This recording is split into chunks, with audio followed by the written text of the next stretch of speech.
Boa tarde, amigos. Hoje, 12/8/2020. Quem vos fala, Antônio Machado. Hoje recebendo Irineu Casemiro, grande liderança do PT de Taboão da Serra. Figura, já foi pré-candidata a prefeito aqui, né? Aliás, já foi candidata a prefeito aqui em Taboão da Serra. E é uma grande liderança. Dia de bater um papo aqui. Boa tarde, Irineu. Boa tarde, Machado. Boa tarde a todos os companheiras aí do PT de Taboão da Serra. Boa tarde a todos que nos assistem, nos acompanham. Estamos aí, pronto para o desafio aí, mais um desafio aí, né? Opa, beleza. Aí, Irineu, vamos bater um papo hoje aí longamente sobre as coisas de Tabuão, sobre as coisas de São Paulo, falar um pouquinho do Dória, um pouquinho do Bolsonaro. Depois a gente fala do Trump, quando vê, volta para Tabuão e é hora de descansar, né? Mas, Irineu, deixa eu te falar, como eu sempre dou os números aqui de Taboão da Serra, os números de óbitos em Taboão da Serra, hoje 232 famílias, né, se encontram tiveram óbito em Taboão da Serra, motivado pela Covid-19. 232 pessoas, 232 famílias que perderam, né, os seus entes queridos. Isso é um número assustador, né, triste demais. O número de casos em acompanhamento atingiu 3.314. São 5.015 casos confirmados, ou seja, passamos a marca de 5.000 casos confirmados em Taboão da Serra. Temos em andamento 196 casos, notificados 11.232. Esse número é importante, porque é o número que mostra quantas pessoas tiveram um quadro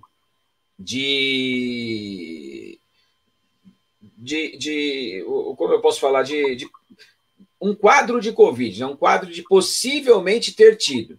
Porém, desses 11.232 casos, apenas os 5.015 foram os casos confirmados. Então, menos da metade dos casos que foram notificados foram confirmados como coronavírus. Porém, desses 11 mil, não é todos que fizeram o exame. Muitos ficaram no quadro, os médicos fazem aquele diagnóstico, dá que você deve ficar em casa, mas não faz o exame. Então, na realidade, desses 5.000 casos confirmados, esse é o que o caso estava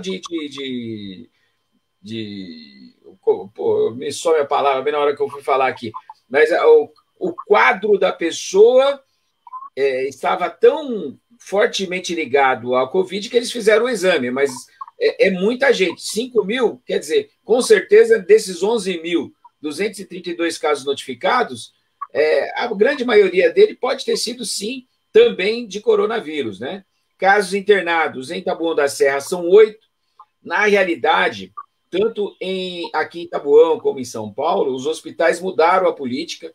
Quando a pessoa tinha um quadro de Covid, os hospitais particulares já internavam. E agora eles não estão mais internando, eles estão mandando para casa para fazer o tratamento em casa. Eu estou com um tio, agora com Covid, aqui do Jardim Helena mesmo.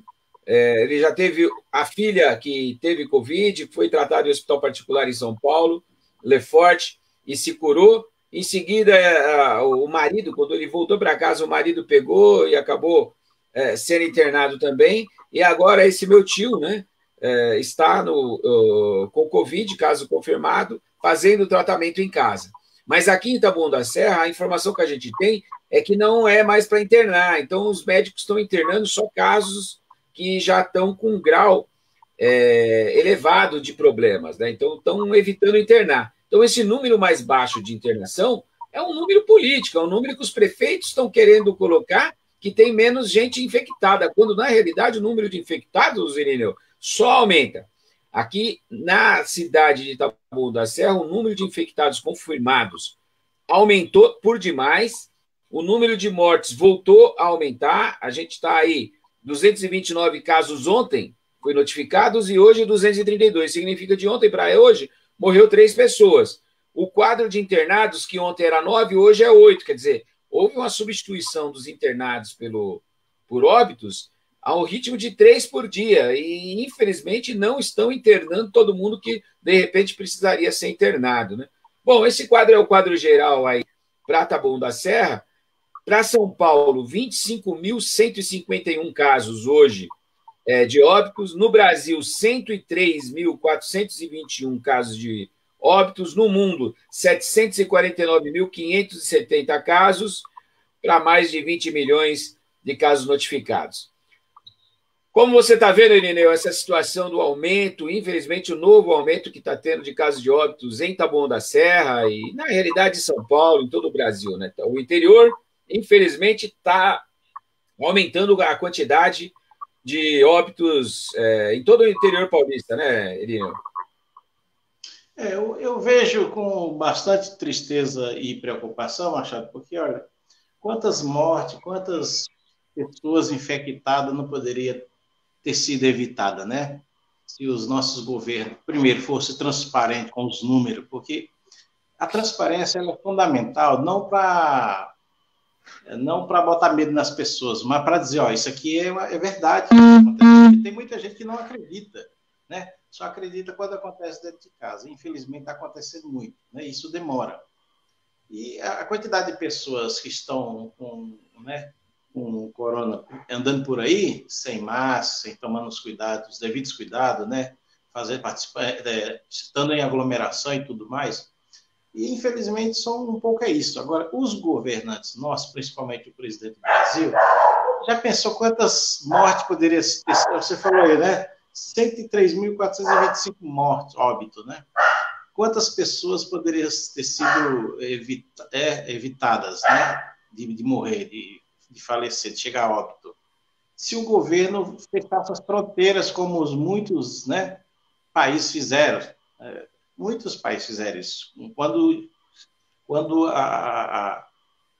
né, a Organização Mundial da Saúde falou, olha, tem Covid, tem o coronavírus, e a doença ela é um vírus invisível, né, que espalha de forma muito rápida.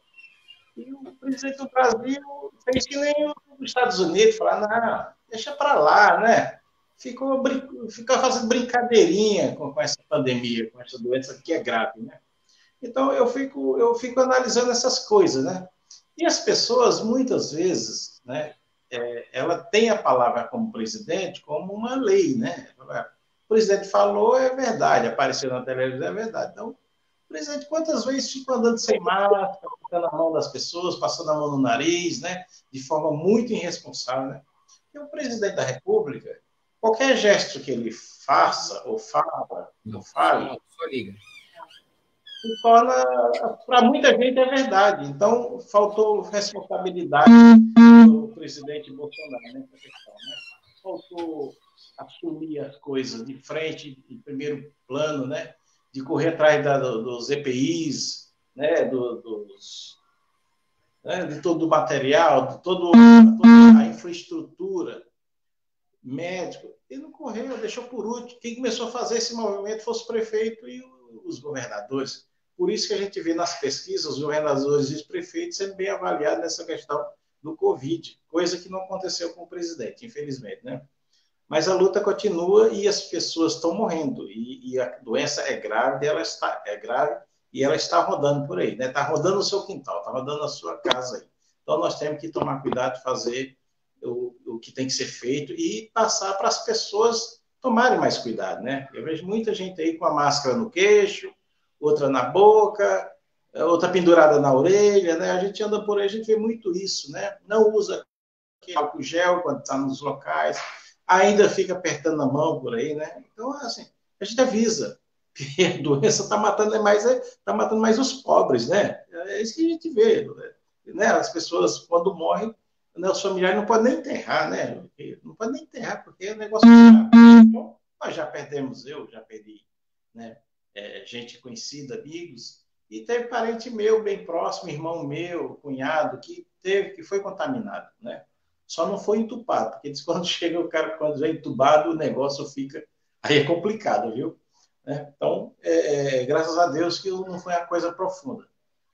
mais complicada. Mas é um caso que a gente tem que pensar e avisar as pessoas todo dia, olha, toma cuidado, que esse negócio é complicado. A doença existe, é um vírus invisível e ele está em todo lugar, né? Então é isso, Machado. Mas, infelizmente, nosso presidente não cumpriu, não cumpriu com o papel dele, né? De homem público, gestor, que podia dar uma orientação melhor para as pessoas, podia ter uma ação mais forte, fechar aeroporto, fechar portos, fechar praia. É lockdown em tudo quanto é lugar, né? Alguns estados tentou fazer, Maranhão, Ceará, Bahia e tal, e outros não conseguiram fazer, né? O vírus ele está se espalhando pelo interior e está atacando os jovens, né? É bom dizer isso, que o vírus está atacando muito jovem, viu? Jovens estão achando que não pega, porque eles são atletas, eles são fortes, imunidade alta, não tem isso não. O vírus pega qualquer um, não importa a idade, o peso, a cor, né? A conta bancária, está matando a gente. Onde tiver gente louquinho para ser pego e dando bobeira nas esquinas aí, ele está pegando. Então vamos tomar cuidado. Infelizmente, Irineu, a última da semana é que ele colocou que a culpa por se espalhar o vírus no Brasil é dos governadores e dos prefeitos. Inclusive, os prefeitos, a União dos Prefeitos, ficou fazendo uma nota criticando o Bolsonaro pela postura de querer culpar os municípios. Ele fez uma lista com os prefeitos, com as prefeituras, né, que, no caso, os municípios que tiveram uma maior quantidade de pessoas contaminadas e praticamente pedindo para culpar os governadores e prefeitos pelo estado que o Brasil se encontra. Infelizmente, a gente está muito mal administrado e isso só podia dar nisso, né, Maurício? Maurício, Irineu. Vou mandar um abraço aqui para o professor Oderlan, nosso pré-candidato a prefeito em Taboão da Serra. Mandar um grande abraço aqui para o Maurício, que já mandou até uma pergunta para você aqui, que é... Vou até colocar na tela aqui a pergunta do Maurício. A Rose Medeiros também mandando um abraço aí para você. O Rogério Lopes, estamos com medo. Mas vamos lá, olha o Maurício aqui. Pergunta se o Irineu Casimiro está acompanhando a conjuntura política de Taboão da Serra. Pô, aí é até covardia perguntar para você. Lógico que você está, né, Irineu? Me fala um pouquinho aí da conjuntura política de Taboão da Serra, como você está vendo aí a pré-candidatura do professor Oderlan, como você viu aí o nosso encontro com todos os pré-candidatos a vereador se colocando, como você está vendo essa situação aí, que hoje nós temos o candidato do prefeito, da direita, PSDB, nem vou falar o nome dele aqui para falar que a gente citou, mas é o homem do prefeito, PSDB, direita. Aí você tem o Aprígio, que por mais que tentem me provar que ele foi de esquerda ou é de esquerda, não, é de direita também, é um grande empresário, é o candidato do dinheiro em Taboão. E a gente tem o Nóbrega, né, que vem da família do Olívio Nóbrega, que já estão aí na política de Taboão da Serra há 30 anos se revezando. Agora ele sai para prefeito, mas coloca o irmão para sair para vereador, e o pai não pode, porque acho que teve problema. Quer dizer, é uma família também do dinheiro em Taboão da Serra. E tem 3 candidaturas, pelo menos, aí colocadas, que é a da direita, governou Taboão junto, essas 3 candidaturas durante esses últimos anos, fizeram uma briguinha aí para ver se colava, para ver se engana a população do Taboão da Serra e novamente volta ao poder. Mas me fala aí, Irineu, satisfazendo essa pergunta do Maurício aí. Você está acompanhando a conjuntura política? Depois de eu ter te falado dessa forma, eu já dei a minha. Agora, por favor, repita a sua aí com toda a ênfase que você costuma dar, porque você costuma ser firme nas suas análises. Rosa Menezes, um grande abraço, querida. Um prazer tê-la escutando. Fique à vontade. Eu quero mandar um abraço aí para o nosso presidente Maurício. Estou acompanhando aí as conversas dele, as lives dele. Um companheiro que está bastante preparado aí, acompanhando o Machado, outros companheiros que nem Zé Alves, né? A Dinha. Nós temos uma chapa muito boa de candidatos vereadores e vereadoras. Então, assim, eu tenho acompanhado bastante, na medida do possível, as lives, e estou achando interessante, viu? A participação, o nível de intervenção, de preparo do nosso candidato. Estão tudo pronto para ser vereador. Tem 13 cadeiras lá. Vamos disputar as 13, viu? Que eu acho que vai ter uma taxa de renovação muito grande em Taboão. Bom, quero mandar um abraço também para o nosso companheiro Oderlan, que é o nosso professor Oderlan, candidato a prefeito. Eu acho que o PT acertou demais nessa escolha, né? Um companheiro bastante preparado, está prontinho para ser prefeito, né? Só falta ganhar a eleição. Eu acho que tem de tudo. Fazer um grande combate, fazer um debate legal, né? Claro, com suas propostas muito claras, diferentes, sem medo de assumir proposta, né? Proposta que às vezes dá medo, mas eu acho que nós temos que assumir compromisso, principalmente com os mais pobres, viu, companheiro? Nós temos que transformar essa cidade aí e fazer uma revolução. Então, quero registrar também, essa semana nós perdemos aí o ex-vereador Caboré, que ele, movimento sindical, junto, ele de um lado, e eu, Stan, Vicentinho, né, Cachorro Louco, um monte de companheiros aí que fazia parte da oposição ao Sindicato dos Metalúrgicos de Osasco e região, e o Caboré sempre esteve do outro lado da trincheira, e a gente fazia grandes debates aí nas portas de fábrica, mas um grande figura. Embora a gente não concordasse com as ideias, com as ações dele, mas a gente respeita como cidadão e quer deixar esse registro aí pela morte do Caboré, ex-vereador da cidade, sindicalista, diretor do Sindicato dos Metalúrgicos de Osasco e região, né? E é isso aí. E, Maurício, eu estou acompanhando a conjuntura local aí, porque assim, nós estamos afastados por conta dessa pandemia. Eu fico mais lá na chácara em Bofete, né, onde eu tenho chácara lá, eu tenho ficado mais lá, mas sempre muito ligado nessa questão da internet aí, que para mim ainda é uma grande revolução nas nossas vidas, né? Essa questão das lives, das reuniões através do Zoom, do Meet e outros equipamentos aí, né? Então, eu acho que, assim, em Taboão, nós temos a velha política, a política tradicional, né, que a gente sabe que o que eles prometem não cumprem. Vamos pegar o Fernando na última eleição. Ele tinha o lema da campanha dele, era dias melhores virão. E nós, naquela época, a gente dizia, dias piores virão. E deu o que deu, né? Ele prometeu bilhete único e não implantou. Prometeu, né, reduzir o IPTU e não reduziu. Prometeu acabar com o déficit nas creches, não acabou. Prometeu, mais uma vez, depois de 3 mandatos, prometeu melhorar a saúde na cidade e não melhorou. A gente sabe como é que está a saúde, né? Então, veja bem, essa é a velha política. Nós temos nós temos aí o candidato Aprígio, que ele passa de bom moço, mas a gente sabe que é um extremamente centralizador, né?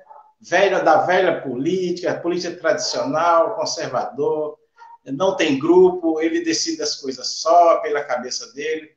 Quando ele resolve dividir a discussão aí, as decisões, ele divide com a mulher dele, com a esposa dele. Então, é isso, ele não tem grupo, ele não é um cara democrático, participa de um partido que votou a favor da privatização da água, né? Então, é o partido do Centrão. O partido dele é o partido do Centrão, né? Que é o partido que apoia Bolsonaro, às vezes fica envergonhado, mas na maioria das suas decisões apoia esse governo, né? Fascista, conservador, né? E que é danoso aos trabalhadores. Então, esse é o Aprígio, né? Que a gente sabe que tem teto, né? Ele já disputou várias eleições, a gente sabe como é que foi a votação dele na última eleição em Taboão, né? A votação dele foi muito pequena. E veja bem, aí nós temos Eduardo Nóbrega, que é de uma família também tradicional, mas é uma família parelhista. Se ele vê que não vai ganhar a eleição, ele negocia apoio, ele negocia cargos no governo. Ele sempre foi governo nessa cidade. Pode ver o histórico do Eduardo Nóbrega, o Olívio e o Anderson, que é o dono do time. Não é o presidente, ele é o dono do time, que chama de CATS, né? CATS, o time Clube Atlético Taboão. Então, o pessoal que ganha dinheiro com isso, né? A venda do Gustavo para o Corinthians, eles levaram muita grana, né? E o que a cidade ganhou com isso? Nada. A prefeitura banca tudo, banca estádio, banca funcionário, banca... A A prefeitura banca tudo para esses caras, para ter um time particular, né, que não representa o povo da cidade. Né? Os jogadores dele, com exceção do Gustavo que vendeu para o Corinthians, né, não tem jogador da cidade. A peneira dele é com os de fora, é com gente que já chega na cidade com empresário. Então, essa família é aparelhista. Né? Tem o apoio do Ney. O Ney até onde está brigado com o Fernando. Amanhã eles podem se unir. Né? Qual o problema? Eles estão entre eles. Né? Briga durante o dia e tomam uísque à noite. Não é só assim. Mas aí vamos falar de nós. Nós temos uma candidatura que eu acho o seguinte, nós precisamos começar a dialogar mais de forma mais, né, incisiva com as pessoas e começar a falar do nosso programa de governo. Nosso programa de governo, nós não podemos ter medo de assumir bandeiras que nem a tarifa zero na cidade. O Tato está assumindo a tarifa zero em São Paulo e está mostrando de onde vem o dinheiro, como ele vai conseguir os recursos. Né? E se não conseguir, você pode municipalizar o transporte. Né? O transporte coletivo da cidade, uma cidade desse tamanho, com a tarifa dessa, com a taxa de renovação muito grande, que as pessoas entram e saem, ela entra e sai. Ela entra no ônibus aqui, daqui a 2 quilômetros ela desce. Né? Aí pega outro. E não tem bilhete único, nós não temos nenhum bilhete único na cidade que o atual prefeito prometeu. Então, essa questão, nós temos que assumir algumas bandeiras. De vez vamos acabar com o déficit nas vagas. Nós precisamos ter um programa habitacional sério, né, gente? Não é Bolsa Aluguel, entendeu? É um programa habitacional que atenda, né, que atenda as famílias mais carentes. Porque esse negócio de Bolsa Aluguel não funciona, gente. O cara dá 400 pau para pagar um aluguel na família. Aonde a pessoa vai conseguir, em Taboão da Serra, um quarto, cozinha, banheiro e sala por 400 conto, cara? Não consegue. Valorizou muito, a cidade cresceu. Então, é isso. Vamos parar de enganar as pessoas. Então, nós podemos assumir, nós, o PT, podemos, de fato, assumir uma proposta de resolver os problemas habitacionais da cidade com proposta. Os vários militantes aí do movimento social que geraram moradia popular mais que a prefeitura nesses últimos 10 anos. Gente. Nossos militantes, através dos movimentos de moradia, é vergonha, né? A prefeitura não tem um projeto, não tem um programa, né, para dizer, ó, vamos construir 100 moradias. 100. Estou falando 100, que é uma bobagem, né? Que não dá para nada. Mas o cara não constrói 100, nem para tirar uma foto, sabe? Para pôr no programa dele, né? Então, essas propostas é que eu acho que nós temos que ser mais ousados. A questão da educação, nós temos que dizer que nós vamos enxugar a máquina, essa máquina da prefeitura. Qual o problema a gente assumir um compromisso com a população de que nós vamos diminuir as 20 e poucas secretarias e autarquia, entendeu? E departamentos que têm o peso de secretaria para 14, 15, qual é o problema? De mandar um monte de gente que fica só mamando nas tetas da prefeitura, né? Com altos salários, sem fazer porra nenhuma cá para nós, né, bicho? Então, eu acho que nós temos que ser, nós não queremos ser melhor do que ninguém, mas nós temos que ser diferentes. E nas propostas, nós temos que ser, nós não podemos ter medo de prometer. Nós vamos governar durante 4 anos. Você faz o programa, você cumpre o seu programa de governo em 4 anos. Não é no primeiro ano. No primeiro ano você vai, na verdade é em 3 anos, porque o primeiro ano você vai governar com o orçamento deixado pelo ex-prefeito. Então, eu acho assim, nós temos que ser audacioso, ousado na questão das promessas para o povo. E dizer como é que nós vamos fazer. Entendeu? Dinheiro tem. Nós não podemos ficar atrás dos deputados lá na Assembleia, com pinico na mão, pedindo esmola, emendinha de 100 contos, 150. Tá? Porque isso, para mim, é bobagem. Né? É importante as emendas, é importante os convênios, é importante. Mas nós temos que ir para Brasília e dizer, presidente, através do Ministério da Cidade, nós precisamos de tantos milhões para recapear as ruas da cidade, porque está cheio de buracos, você não consegue andar na cidade. Dinheiro tem, você precisa apresentar projeto, você precisa ter projeto. Agora, você não tem projeto, e você não tem um prefeito, cacheiro viajando, sabe aquele cacheiro que põe os projetos debaixo do braço, vai para Brasília, e fica lá, ó, de ministério em ministério, sabe? Ali, ó, batendo na porta. Mas precisa de prefeito de grão em grão que a galinha enche o papo, né?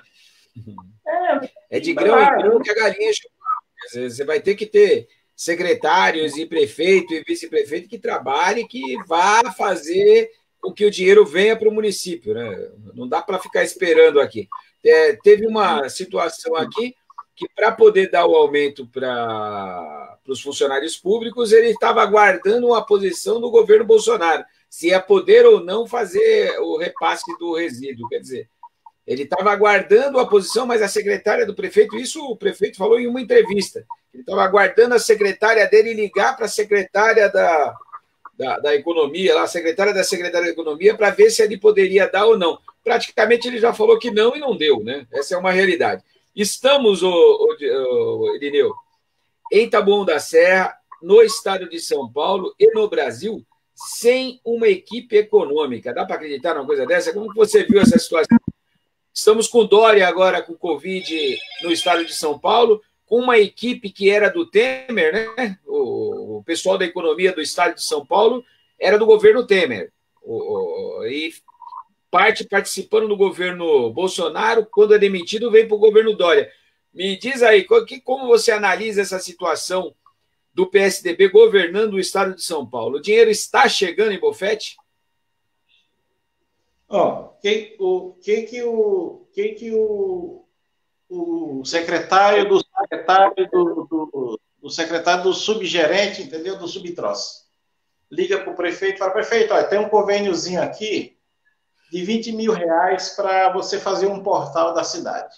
O prefeito falou, beleza, né? Vamos lá buscar esse convênio. Aí chega lá e fala, prefeito, ó, o portal lá, você demorou e nós já passamos para outra pessoa. Mas nós temos aqui 7 mil reais para você comprar equipamentos para limpar o córrego. Aí o prefeito, tá bom, eu vou pegar, né, 7 mil reais para não perder a viagem, né? Só que o cara gasta o dia todo, né? Gasta 500 reais para ir para São Paulo, de gasolina, pedágio e café e um almoço, né? Para receber 7 mil reais de convênio para comprar pá, picareta, carrinho de mão e tudo mais para limpar os córregos. Só que o cara fica o dia inteiro esperando o secretário assinar o convênio. Entendeu? Fica lá o dia inteiro. Uma humilhação para dar uma pequena esmola para o cara. Né? O cara foi para lá porque achava que ia ter os 20 mil para fazer o portal da entrada da cidade, para deixar mais bonita a entrada da cidade. Cidadinha do interior funciona muito isso, né? O coreto na praça, o portalzinho, né? Iluminando, avisando que está chegando na cidade, tudo mais. É o turismo na cidade pequena é muito importante para, né, a cidade, trazer gente de fora para ir no restaurante, no posto de gasolina, vai tomar o sorvete, vai na igreja, vai lá no mercado. Os turistas sempre gastam. Né? O cara, quando vem numa cidade pequena dessa com a família de uma pessoa, ele no mínimo gasta 2 mil reais. Né? Aí compra uma lembrancinha. Cidade pequena, o comércio da cidade pequena vive muito disso, né? A cidade que tem a questão do turismo religioso é a mesma coisa. O cara compra um monte de coisinha, mas é tudo baratinho, dá 200 reais lá, compra um monte de crucifixo, um monte de santinho, imagem e tal. Mas o importante é que o cara vem na cidade, depois você colocou gasolina, tomou sorvete na lojinha.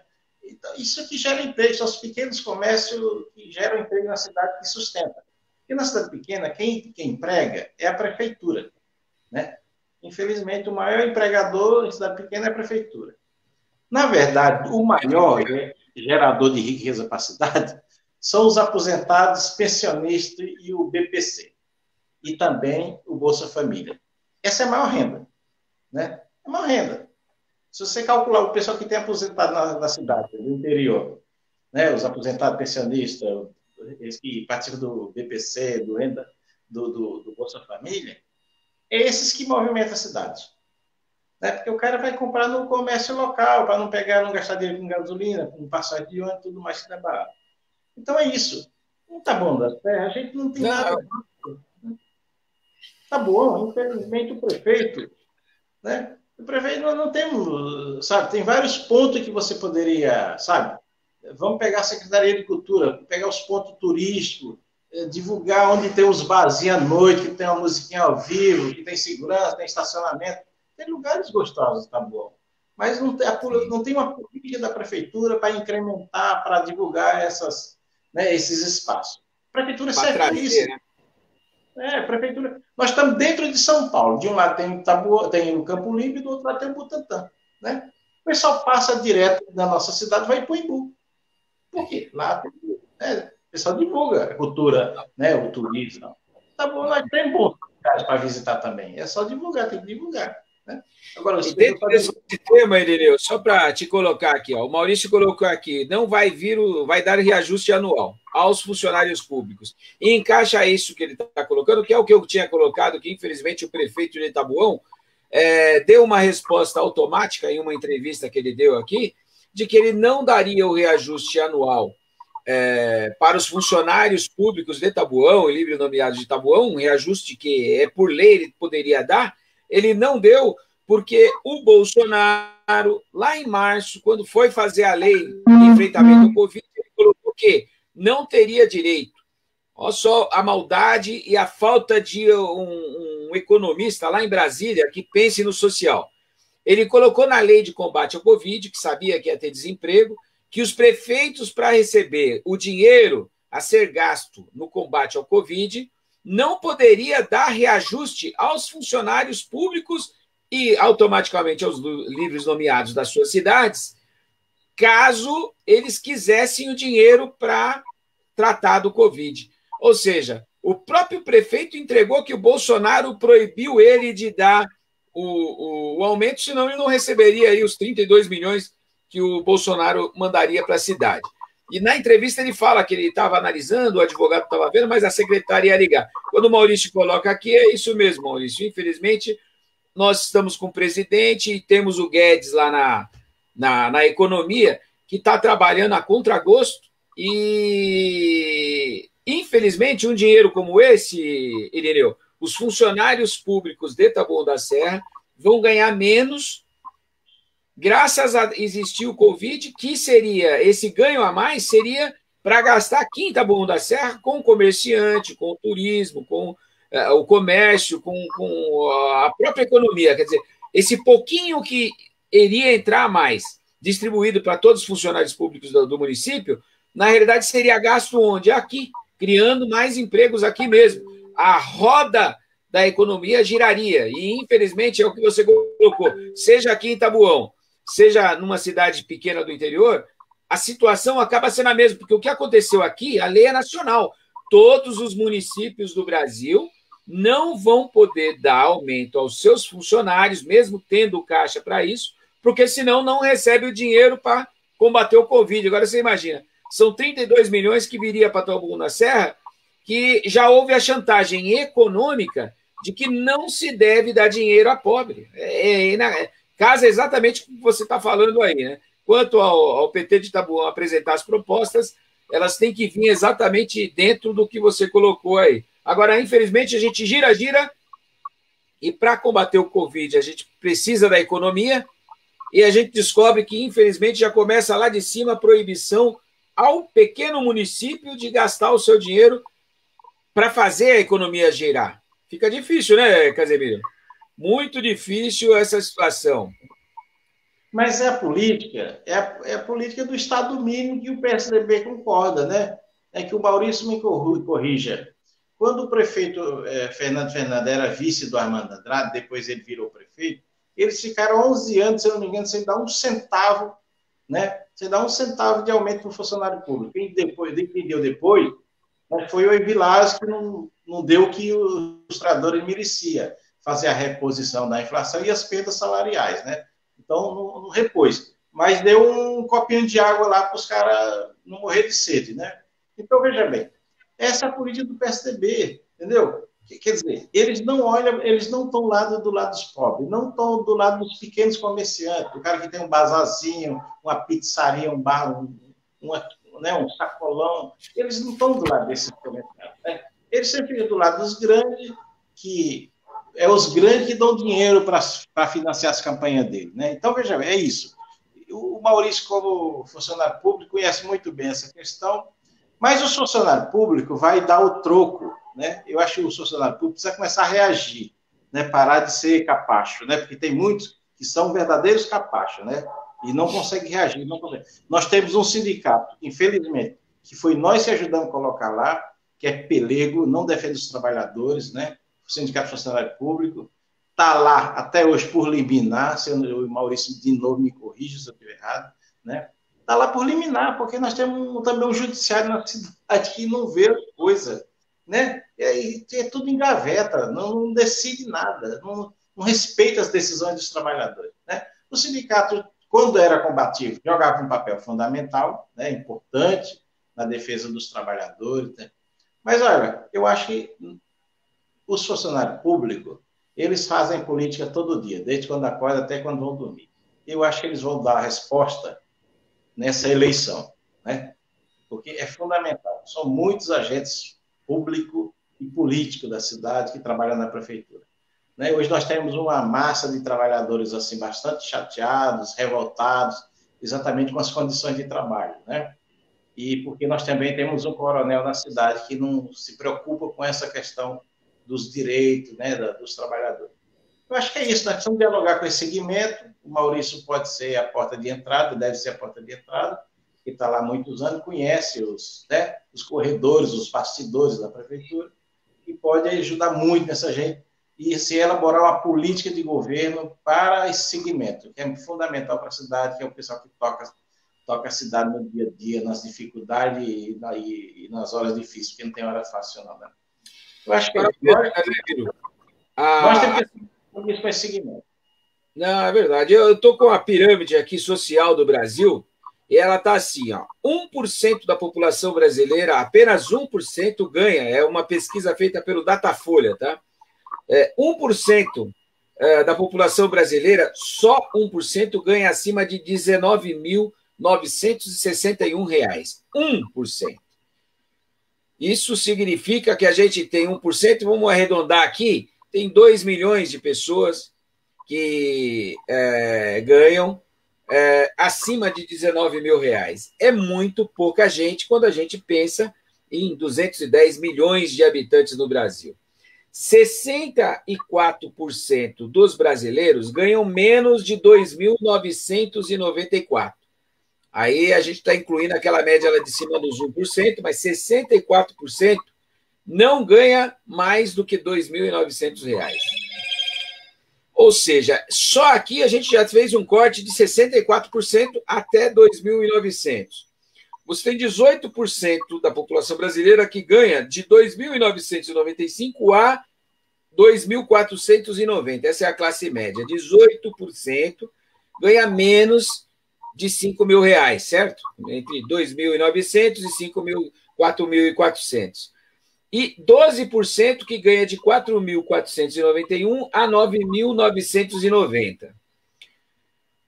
3% que ganha de 9 mil a 19 mil. Então, a gente chega aqui a 12, 30% que não ganha 9 mil reais. Mas eles se comportam como se eles fossem a elite do país. E a elite do país, ô Irineu, é esses 1% aqui que realmente... E não é desses 1%, você vai tirar aí 1.000, 2.000 pessoas de 1 milhão que realmente ganha a renda maior.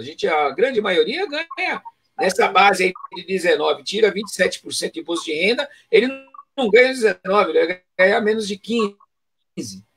Então, quando a gente vai fazer um cálculo simples, a renda do brasileiro cada vez menor, o número de desempregados no Brasil aumentou para os números da semana passada, 40 milhões de empregados.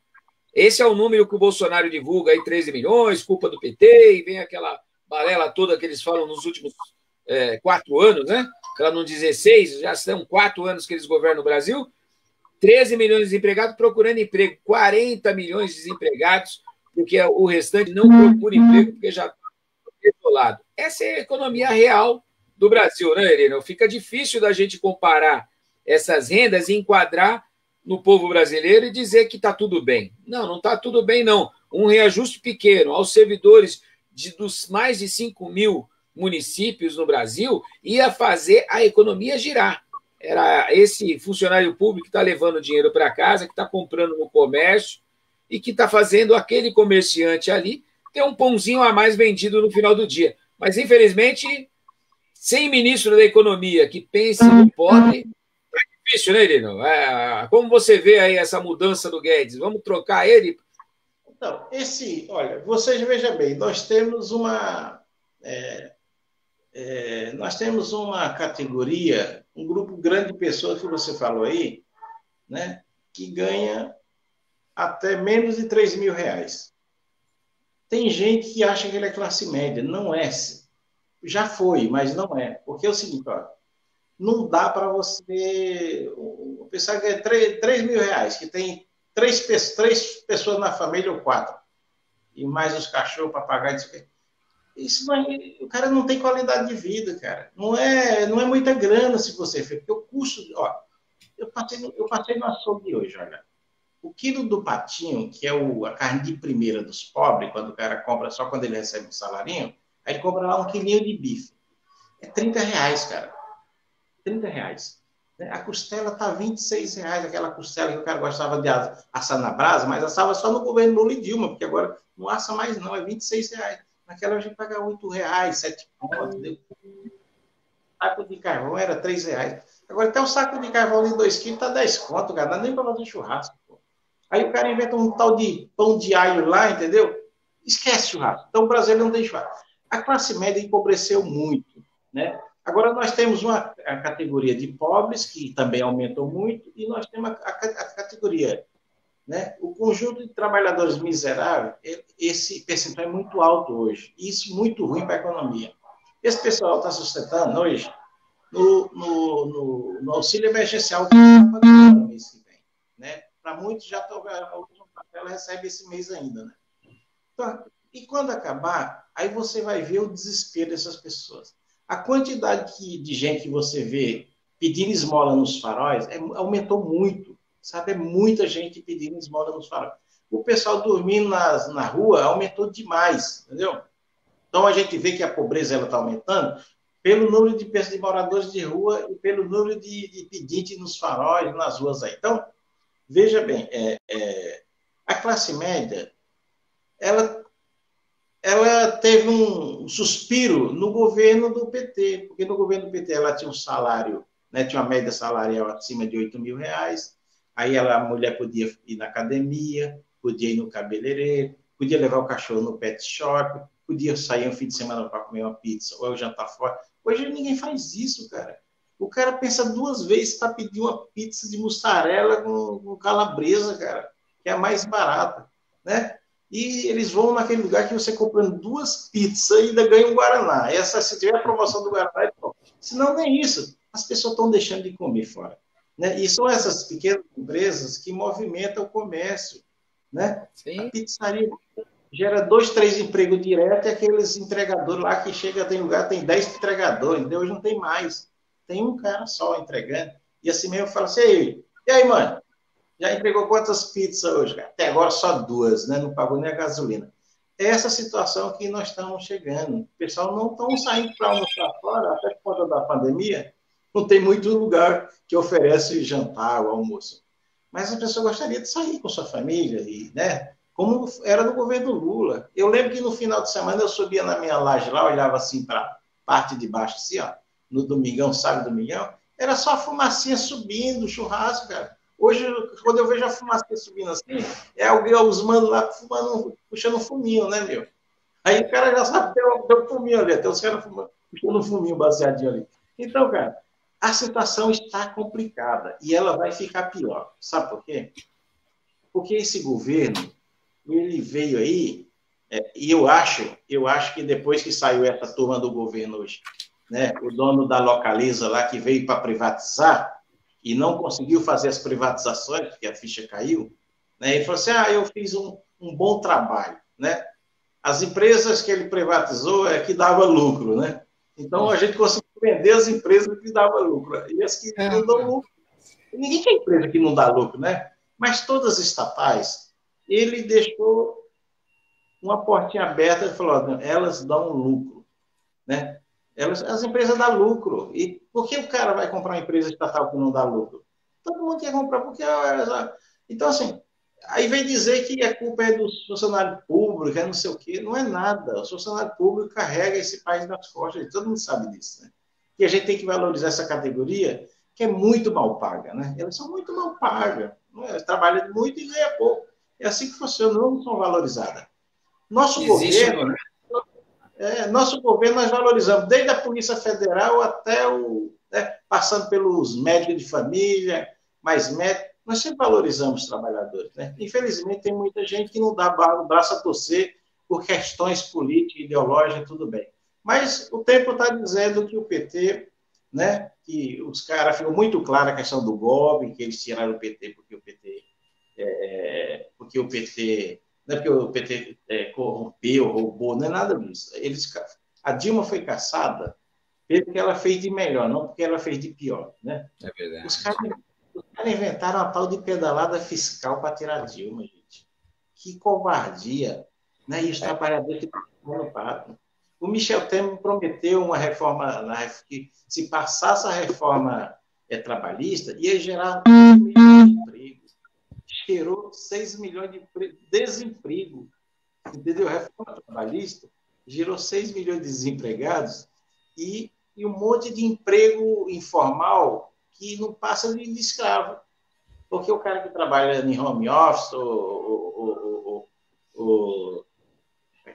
como é que dá o nome aquele que o cara trabalha em casa e vai trabalhar quando tem serviço? Eu esqueci o nome mesmo.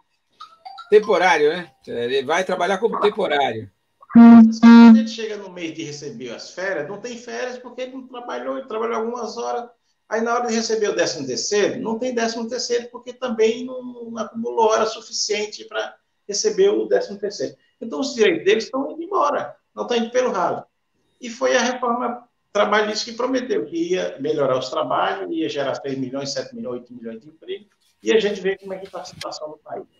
Então, Machado, eu acho que é isso. As pessoas estão acordando, é lógico que nós estamos ajudando também as pessoas a acordarem, né? Tem umas que não querem, tem umas que querem continuar dormindo no berço esplêndido, deixa lá dormir, né? Mas nós temos que dizer para as pessoas o seguinte, ó, ou tiramos esse governo que está aí, né? Ou você está ferrado, ou seja, ou nós estamos ferrados, né? Não tem moleza para os trabalhadores. Passar uma notícia boa aqui, eu passar uma notícia boa aqui que eu acabei de receber. Ó. Reintegração de posse em Minas Gerais suspensa por ordem de despejo contra membros do MST em Campo do Meio. Até que, enfim, o governo de Minas Gerais suspende ordem de despejo contra membros do MST em Campo do Meio.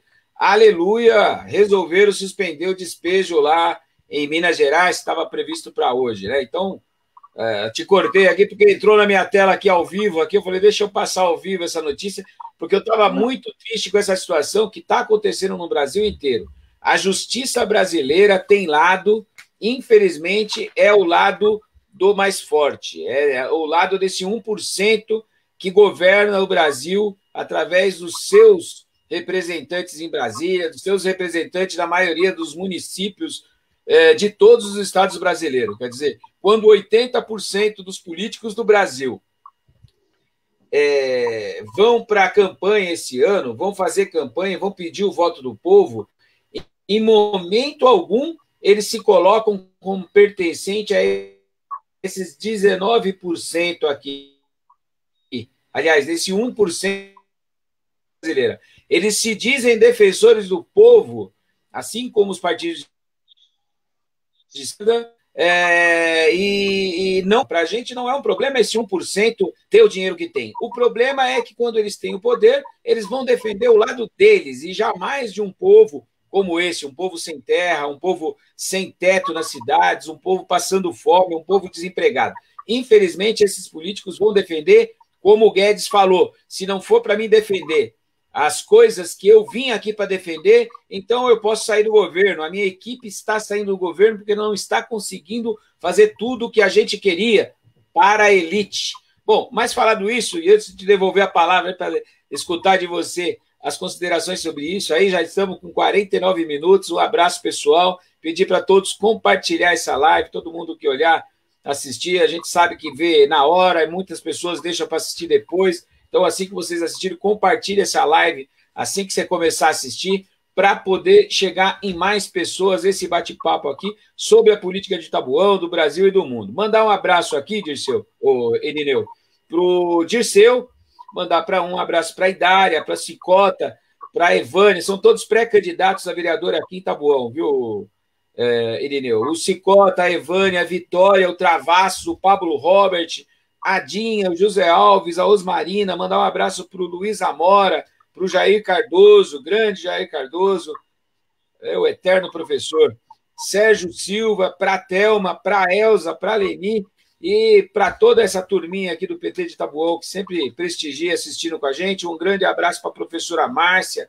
para a Lilian, um grande abraço para a Gislaine, para o Elvio, para o Marcos, para a Cláudia, para o Cláudio, para o Jailson, para o Noel, para o Marcelo Mendes, um grande abraço para o João Marcelo, que está sempre mandando um abraço aí também, para o Maurício eu já mandei, e dizer para todos vocês que vocês são parte daqui, vocês já são parte viva desse bate-papo meu aqui com convidados, hoje com o Irineu Casemiro. Tucão, um grande abraço para o Laércio, para a Joilda, para a Judite, que está sempre escutando, para a Isildinha também. Bom, eu vou parar de mandar abraço aqui, te devolver a palavra, meu querido, que era para registrar esse pedido aqui para os amigos, para compartilhar essa live, porque através do compartilhamento ele chega em mais pessoas e, às vezes, a pessoa que você menos imagina é a pessoa que gosta desse bate-papo e vai sempre através desse bate-papo, né, Irina? Porque é o que eu te falei e vou te devolver a palavra. Eu fiquei feliz com essa negação da reintegração de posse na marca do pênalti. Eu estou vendo a imagem aqui, não consigo mostrar para você, mas é a imagem da Polícia Mineira, já no local para poder fazer o despejo, onde na marca do pênalti aconteceu a contra-ordem para não se fazer esse despejo hoje, e infelizmente a ordem na justiça brasileira, e eu vou passar a palavra para você analisar essa situação da justiça brasileira, que infelizmente sempre pendeu para esse 1% da população brasileira. Esse 1% que, infelizmente, ganha acima de 19.961 e são os donos da terra, são os donos das habitações do Brasil, vivem de renda e, infelizmente, a justiça sempre está do lado deles, né, Lino? Por favor, fica com a palavra aí para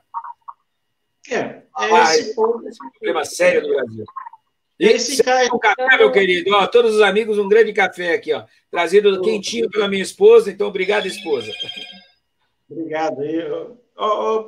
Baixado, eu também quero mandar um abraço a todos esses companheiros, essas companheiras que você nomeou e outros que deixou de nomear, de citar aí, que são toda gente guerreira, batalhadora, esse pessoal do PT nos deixa de orgulho, porque são pessoas que, olha, poderia estar em outra trincheira, como muitos já receberam convite, né? E estão firmes aí com a gente, né?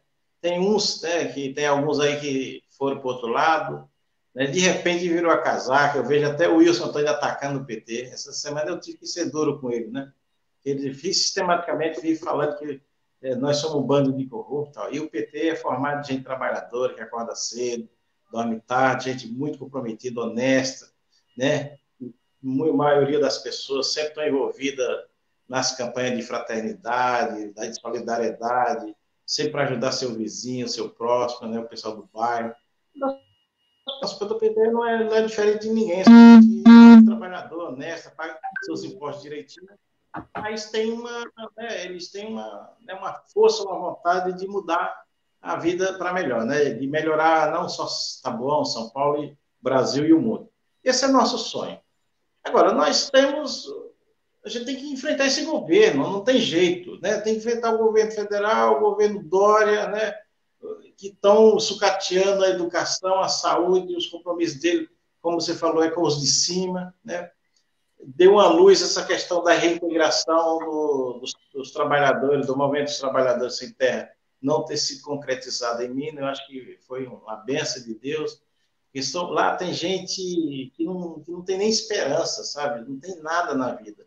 E o Movimento Sem Terra hoje é o farol da liberdade, é o farol da esperança, né, desse povo, que nem sonhar mais não consegue sonhar, porque já está de tanta desilusão, principalmente com a classe política, né? Por isso nós temos que ser o cavaleiro da esperança, nós do PT. Nosso partido é de luta, nosso partido é de não se entregar, é de ter um lado, e o nosso lado sempre foi do lado dos trabalhadores. Embora, muitas vezes, nós não somos compreendido, né? Mas a gente não desiste, né? Nós temos compromisso com os de baixo, nós temos compromisso com a verdade, com a luta, né? E é assim que nós somos, o PT. Nós somos formados numa trincheira de resistência, de luta, né? E de defesa dos trabalhadores e das trabalhadoras. É isso que nós temos que fazer na campanha eleitoral. É olhar no olho das pessoas e falar assim, olha, você pode não saber, mas o PT já te ajudou muito. E agora nós estamos aqui humildemente pedindo seu apoio, né, para a gente continuar lutando, defendendo os trabalhadores e melhorando a vida das pessoas. Nosso governo, onde a gente tem um governo, é diferente dos demais. Eu já falei, nós não somos melhor que eles, nós somos diferentes, né? Então, Tem Machado, eu lado, quero... né, Irineu? A verdade é que o PT tem lado, sempre teve. A Rosa Menezes coloca aqui, gostaria de escutar mais o Irineu sobre a política de Taboão da Serra. Rosa, você é maravilhosa, mas hoje quem mora em Taboão da Serra está sendo governada pela direita do PSDB em Taboão, pela direita no estado de São Paulo, na figura do Dória, ligado à cidade de São Paulo, direita, que é o Covas, e, infelizmente, toda essa turminha aqui elegeu o Bolsonaro, todos os PSDBistas de Taboão, de São Paulo e do Brasil, que elegeu o Bolsonaro, governa o Brasil com 80% dos políticos que foram eleitos em partidos de direita. Então, o Brasil é governado pela direita há 4 anos. Desde que se derrubou a Dilma, a única que poderia cancelar as merdas, as coisas erradas, as coisas endireitadas que o Congresso aprovava, era a Dilma com o veto e o poder da caneta em tirar os partidos que tentassem fazer coisas para esse 1%. Mas hoje em dia, infelizmente, quem mora em Taboão da Serra está sendo governado por direita no município, direita no estado e direita no Brasil, né, Irineu? Então, me fala sobre o Taboão da Serra para a Rosa Menezes, que é sua fã, ficar feliz. É isso, Irineu. Taboão da Serra é governado pela direita há 8 anos e com a maioria desses políticos, dos 13 vereadores, salva algum aí que você é um cara sincero. Tem algum vereador de esquerda dentro da Câmara Municipal, aqui dos 13 que estão ali? Eu sei que eu ajudei a eleger um, votando no PT. Eu votei no PT em 2016 e elegi um que já estava num partido de direita e que é ex-petista. Me fala aí, tem algum vereador que pode se posicionar como de esquerda aqui em Taboão? A Rose é conhecida por todos nós como Rose Negra, grande companheira combativa na luta do movimento negro aí. Eu gosto muito também, tenho o maior apreço e carinho pela Rose, minha amiga, há muitos anos. Então, tá bom, Rose, nós vamos precisar de você também, junto com a gente, para a gente ganhar a prefeitura e eleger vereadores e vereadoras. E dessa Câmara de 13, infelizmente, todos, sem exceção, estão, né, estão debaixo da aba desse prefeito aí, né? O prefeito não respeita, não considera os vereadores, manda projeto lá, né? 9h50 para eles votarem às 10 horas da manhã, sem a participação do povo, sem a participação de ninguém. Aliás, você quando vai na Câmara, você não pode nem respirar, é proibido, né? É uma ditadura violenta. Então, nós precisamos mudar, nós temos grande chance. Por isso que nós precisamos de cada companheiro que tem, né, tem sede de mudança. Nós queremos seu apoio, mesmo que você tenha crítica a nós, não tem problema você ter crítica. Sim. Nós somos democratas, nós temos paciência com as pessoas, nós queremos ouvir. Nós não somos perfeitos, né? Queremos ouvir as pessoas, queremos que as pessoas nos ouçam também para falar quais as nossas ideias para governar a cidade. O Alderlan tem boas ideias, é um cara comprometido, é um cara, ele é tão comprometido que às vezes chama ele de chato, né? Porque ele assim, é muito obcecado por aquilo que ele acredita, né? Ele não abre mão dos seus princípios, não abre mão, né, das suas ideias, e eu acho que tem que ser assim mesmo. É assim que é o petista, né? Nós somos vencidos às vezes pelo cansaço, mas nós vamos até o final, nós vamos.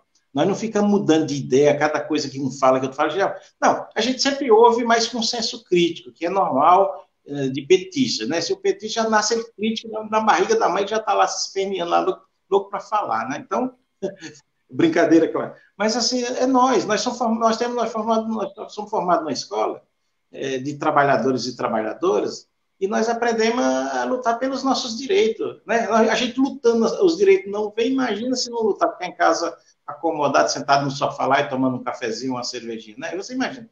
Nós vamos à luta. Quem conhece a gente sabe que nós somos chatos mesmo na defesa dos nossos direitos e dos direitos trabalhadores.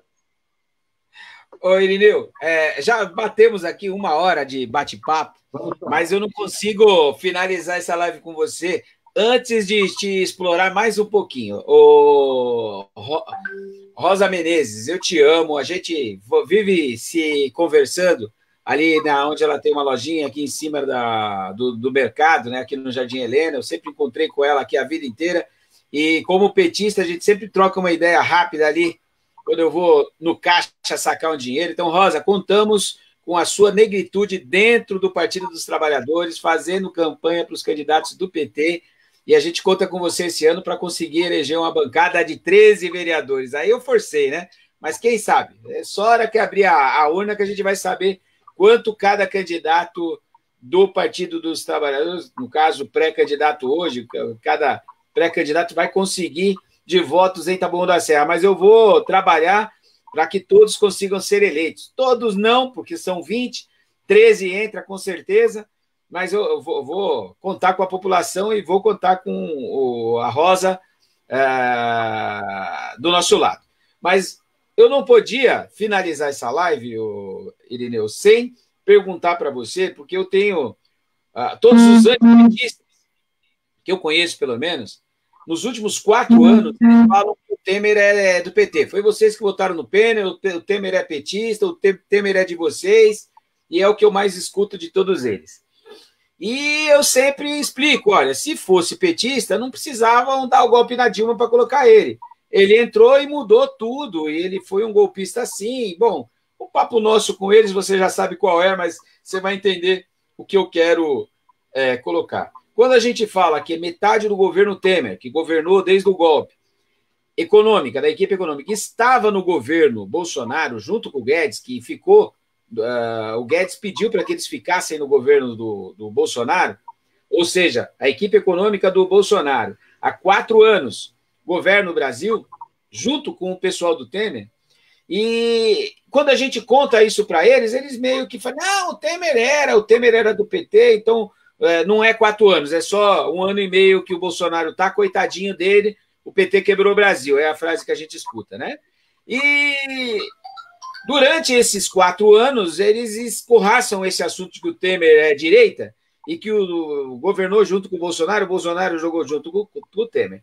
Porém, o Temer já falou que ele é consultor informal do Bolsonaro, sim, isso ele esfregou na cara do Temer, do Bolsonaro, né? Eu sou realmente assessor informal do Bolsonaro, e agora ele foi premiado como um representante do governo Bolsonaro junto ao governo do Líbano, porque o pai era libanês, porque ele é descendente libanês, e que ele é um cara maravilhoso. E aí eu me divirto quando eu passo isso para o pessoal. Né? Olha, agora o que você vai me falar? Porque aí é o Bolsonaro que nomeou ele, o cara, para defender o Bolsonaro.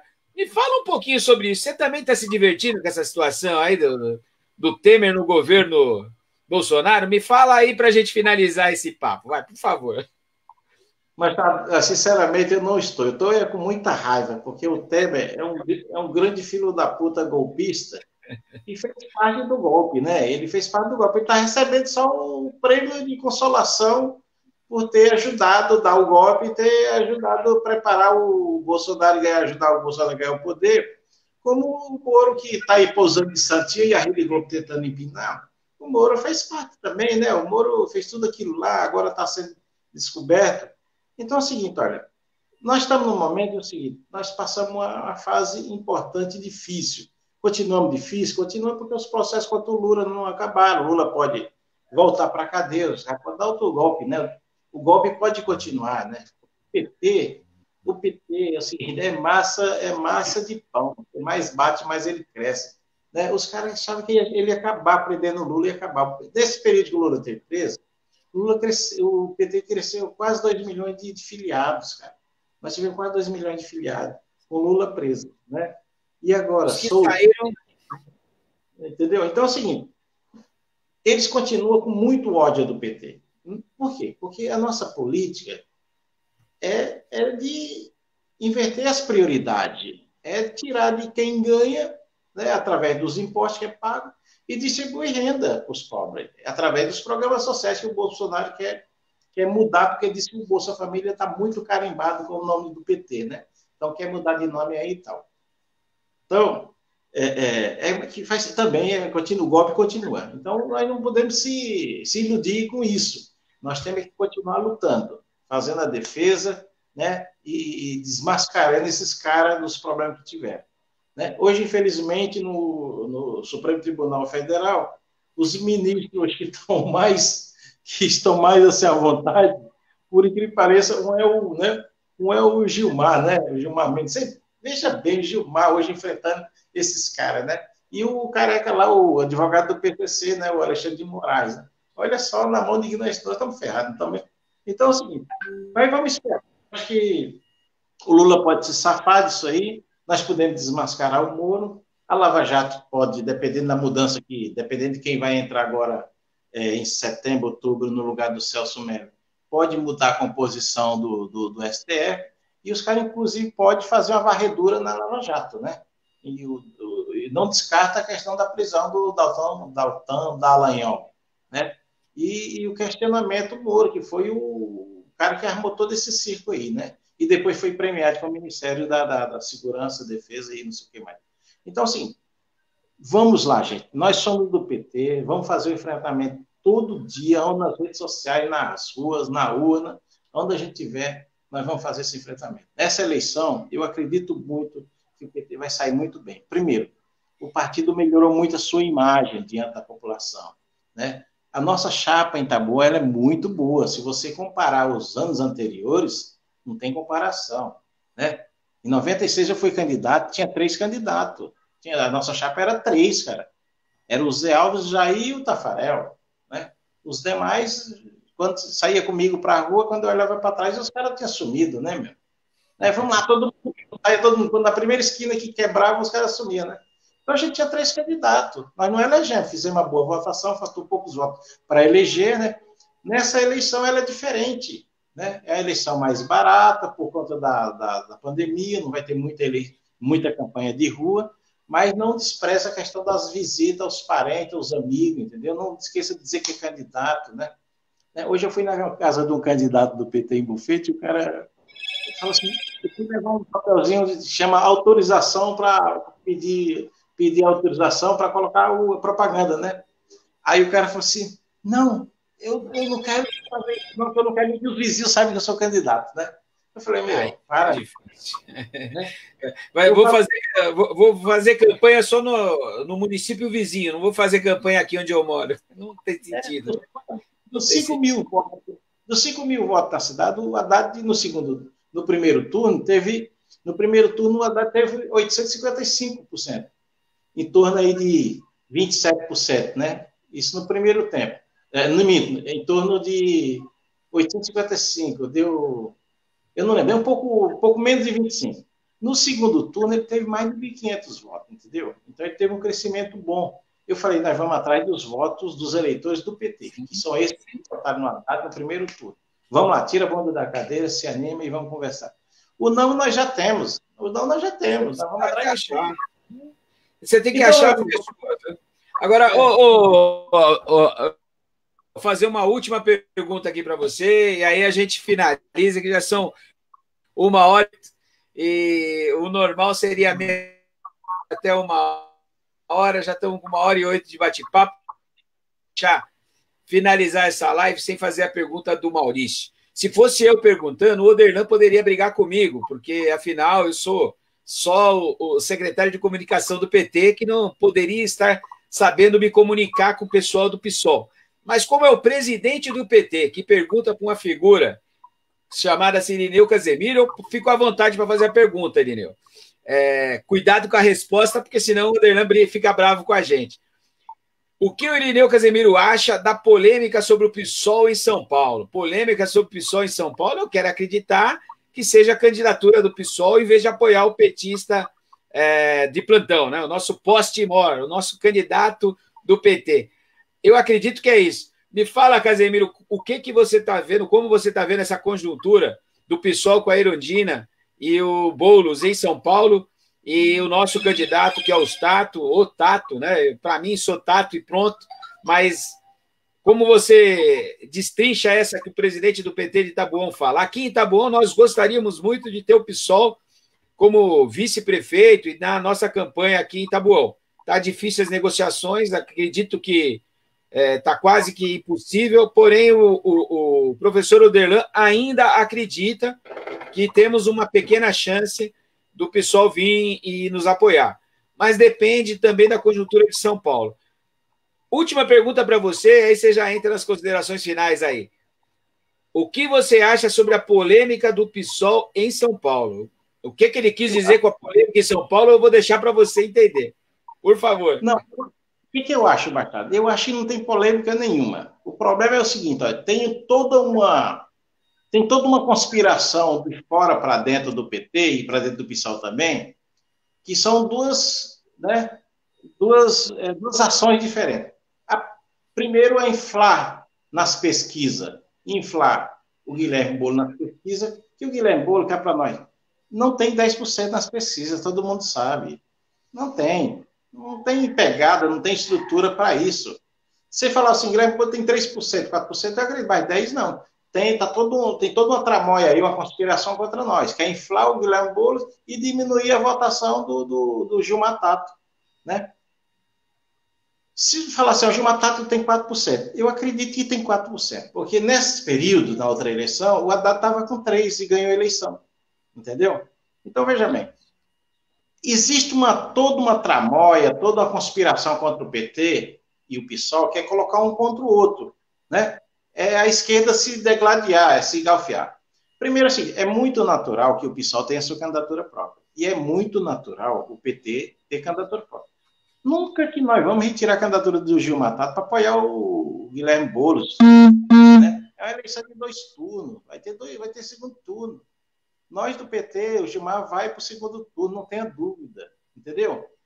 Porque é o seguinte, olha, o Gilmar é um puta de um quadro do PT, é a cara do PT na periferia. Ele fala e dialoga muito bem com o segmento, com associações de moradores, né, das periferias. Ele faz muito bem esse diálogo. Nosso partido já governou São Paulo por 3 mandatos, Luiz Erundina, Marta e o Haddad. Por que nós vamos abrir mão para o PSOL?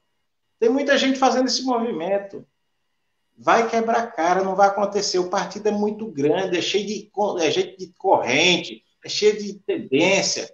Tem muitos grupos, grupo de periferia, grupo sindical, grupo de igreja, grupo de movimento social, grupo de moradia popular, grupo de sem teto, sem terra, sem não sei o quê, sem emprego. É muita gente que envolve a estrutura desse partido. O PT não tem unidade nessa questão de abrir mão da candidatura do Tato e apoiar o Guilherme Boulos. O Guilherme Boulos não tem feito, os movimentos do Guilherme Boulos é para não coligar com o PT no primeiro turno, né? É isso, as pessoas precisam parar de dizer, não tem polêmica. O Guilherme Boulos está no papel dele. A pesquisa deu um presente para ele de 10% na pesquisa, ele está comemorando e está trabalhando muito bem. Nosso tamanho sempre foi isso. Agora, é o PT, né, as pessoas exigem, todo mundo exige renovação na política. Aí quando o PT lança um candidato novo, aí fala assim, esse não vai. É sempre assim, querem renovar, querem mudar. Aí quando bota um cara que nem o Gilmar Tato, que não é tão novo, já foi secretário, deputado estadual, vereador, deputado estadual, deputado federal, secretário de sei lá, de regionais, secretário de transporte, secretário... O Gilmar tem nossa, o cara tem uma histórico com a cidade, né?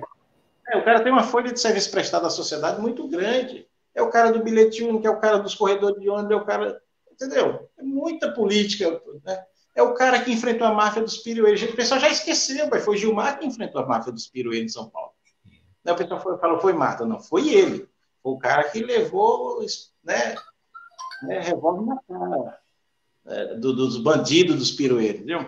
Então, é um candidato. E nosso candidato, ele vai para o segundo turno. Você pode acreditar nisso, tá? Por quê? Porque as pessoas, o Covas, o PSDB, está muito desgastado, tanto na capital como no estado, né? E as pessoas sentem falta das políticas sociais do PT, né? E eles estão acabando com as políticas do PT. Desde o ciclofaixa, a ciclovia, até até uniforme nas escolas, vai e vem, um monte de coisa. Estão tirando até os, né, os Wi-Fi dos ônibus, né? É coisa boba, mas que para as pessoas é importante. Então, Machado, eu acredito nisso. Quem ficar nessa polêmica de que nós deveríamos retirar a candidatura e ter humildade. Nós não temos muita humildade para essa questão. Um partido desse tamanho não pode se discutir coligação com a calça. Não seria humildade, seria burrice. Não, humildade nós tivemos, nós vamos apoiar. A gente retirou o nome da Benedita da Silva no Rio de Janeiro. Aí o Freixo, beleza. Aí a Rede Globo disse que não ia apoiar o Freixo não é mais candidato. E aí nós ficamos com a brocha na mão, né? Mas a Benedita falou, não, né? Nós retiramos a Benedita. É que algum candidato do PT precisou de apoio da Globo para poder ser ou não ser candidato. Eu não consegui entender o Freixo não ser candidato até agora. Ele arregou. Agora, dizer que ele não foi candidato porque a Globo não ia apoiar, mas quando que ele espera que a Globo apoie um dia um candidato de esquerda? Nunca apoiou? Não conheço a história da Rede Globo de televisão ter apoiado um candidato de esquerda. Nunca. Contra o Crivella, na outra eleição, a Globo ficou do lado do Freixo. E o Freixo foi bem pra caramba. Mas a Globo apoiou. Isso foi nítido. Ninguém é trouxa aqui, né? Município, uma eleição municipal. Né? Uma eleição municipal. No Pará, nós estamos apoiando o Edmilson Rodrigues, o deputado Edmilson Rodrigues, que já foi do PT, hoje está no PSOL. Nós estamos apoiando. Aí fala que o PT não apoia. No Rio Grande do Sul, nós vamos apoiar o candidato do PCdoB, a menina do PCdoB. Agora, o PT só pode apoiar, não pode receber. Que negócio é esse? Estranho, né? Em Fortaleza. Por que o PSOL não apoia a Luciana Lins, que vai ganhar a eleição em Fortaleza, mesmo sem apoio do Camilo Santana? Porque lá tem uma briga lá. O Camilo é mais os Gomes do que PT. Aí é um negócio meio de louco lá. Mas olha, Irineu, nessa área, na realidade, eu queria te escutar, porque o presidente colocou aí para colocar, e o presidente mandou, a gente obedece. Mas a lógica correta é a que eu defendo para todos os partidos e vale para todos os municípios. Eu não vejo problema nenhum em o PT em Taboão da Serra sair como chapa única, chapa puro sangue. Não vejo problema algum. Quem não quiser vir com o PT no primeiro turno, que não venha. No segundo turno, nos apoie se for o caso. Ponto. É isso que eu penso. Isso vale para Taboão da Serra, vale para São Paulo, vale para Belém, vale para Porto Alegre. Primeiro turno, o Lula sempre coloca. Todos os partidos têm que se colocar. Se acha que tem condição de ganhar, coloque um candidato e vá para o segundo turno. E aí depois venha me pedir apoio. Se você acha que está no mesmo tempo, não nos critique como você tem que criticar aquele adversário que você acha que vai ser do segundo turno. Ponto. Então, essa postura do Lula de que todos os partidos têm obrigação e dever de colocar um candidato no primeiro turno, para mim, está mais do que claro. Já me convenceu faz tempo. Então, bom, eu acho que o Odegan está correto, o Maurício está correto, de insistir na coligação com o PSOL para a gente não sair só. É fundamental que a gente tivesse coligado com outro partido, né? Porque se amplia o leque de atuação. Mas se não tiver, né, eu não tenho dúvida, Machado, que no segundo turno em São Paulo, se o Guilherme Boulos for, o segundo turno e o do PT não for, nós não vamos nem discutir isso aí, nós vamos direto para o apoio do cara. Né? Em Itabuão, mesma coisa. Assim, desculpa aí também, tem que parar de ficar enchendo o saco, ficar batendo na gente, que o PT é isso, que o PT é... Não, o PT é um partido que tem militância, igual muitos partidos têm aí, e que não é fácil as decisões. Não é fácil. E depois que você decide para você voltar, depois você decide a candidatura do André, para você voltar, não é fácil também. Eu já aprendi muito isso, não é fácil. Então, assim, ó, o PT é grande, o PT tem muito problema interno, mas a gente resolve entre nós. Os nossos problemas a gente resolve. Nós não queremos que ninguém de fora fique metendo o bedelho nas nossas confusões. As nossas confusões é confusão de esquerda, de gente que quer fazer as coisas para dar certo. E às vezes não dá, às vezes dá, mas não vai, mas não tem problema. Nós, depois, no final, a gente está todo mundo junto. É confusão do bem, né? É confusão do bem. Irineu, 1h19 e 20 segundos, e 22 e 23. Querido, considerações finais. Vamos lá, vai. Senão a gente fica aqui até amanhã. Considerações finais, por favor. Um abraço. Mas é o seguinte, a nossa confusão não é para dividir dinheiro. Nossa conclusão é para achar uma solução que resolva os problemas do povo, principalmente os mais pobres. Essa nossa confusão é essa, pô, não tem outra confusão. Agora o cara vai ter gente aí que vai discutir com talão de cheque na mão, com cartão de crédito, uma maquininha na mão.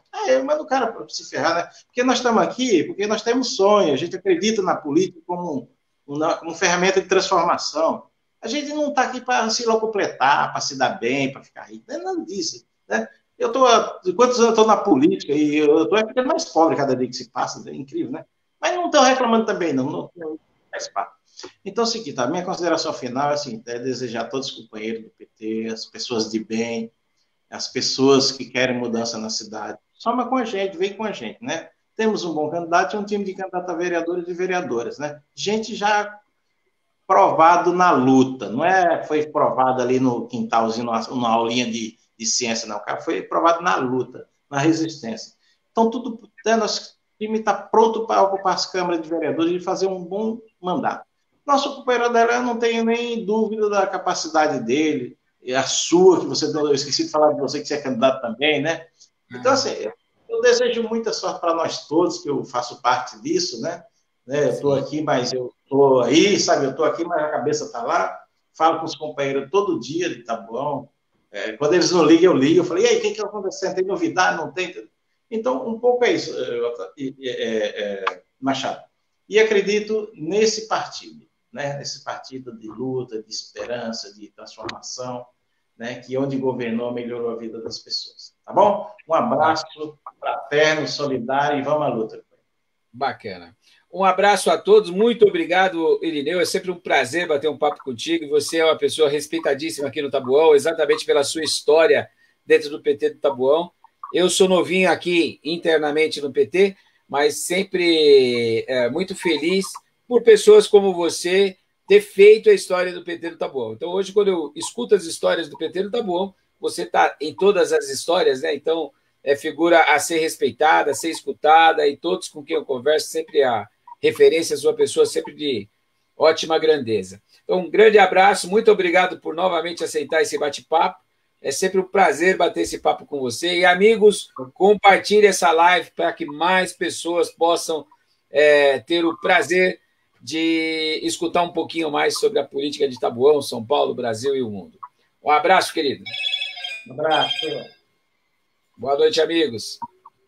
A estrela está aqui. Ó. Olha, vamos mostrar bem.